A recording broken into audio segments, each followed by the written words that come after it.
one of the most important things when it comes to plyometrics is really reducing that time between the landing and the next jump, okay? So if you're doing single effort jumps, if you're starting in place, really quickly loading and going, but if you're doing repetitive jumps where you're coming down and then coming back up, you really have to minimize that time where you're on the ground, because that whole, what's called the stretch shortening cycle, we want to really load quickly, create some, really load some energy within the muscles to then really push off as fast and as explosive as possible. So the first exercise, our first drill in this plyometric series is called the ankle hops. Ankle hops to me is a great way to help develop some explosiveness and elasticity in the calves specifically, but it really helps ingrain that thought process of, okay, I need to get off the ground as quickly as I can, rather than just taking my time through these jumps.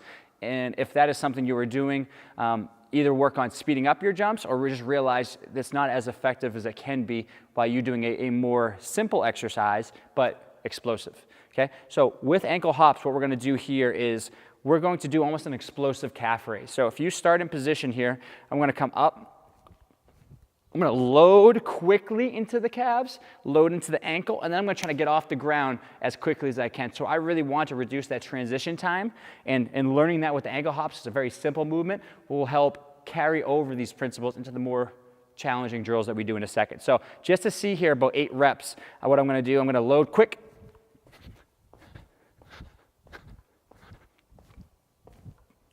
I'm still trying to get up as high as I can, but I'm trying to also get off the ground nice and quickly. So that is really the most important thing I want you to think about as we go into these next drills. Starting off with the ankle hops, it's really good to get the form, get the technique, limit the knee bend as much as possible, focus on the ankles, but we don't want a lot of repetitions. The more repetitions will lead to more fatigue. The more fatigue will really lend itself to being on the ground a lot longer, right? So if we can limit the repetitions, maybe somewhere in the 5-10 is probably even pushing it range, maybe 5 to 8, 4 to 8 range, that will really help us on every single time we go through that drill. We're able to really maximize, get off the ground, and create some explosiveness.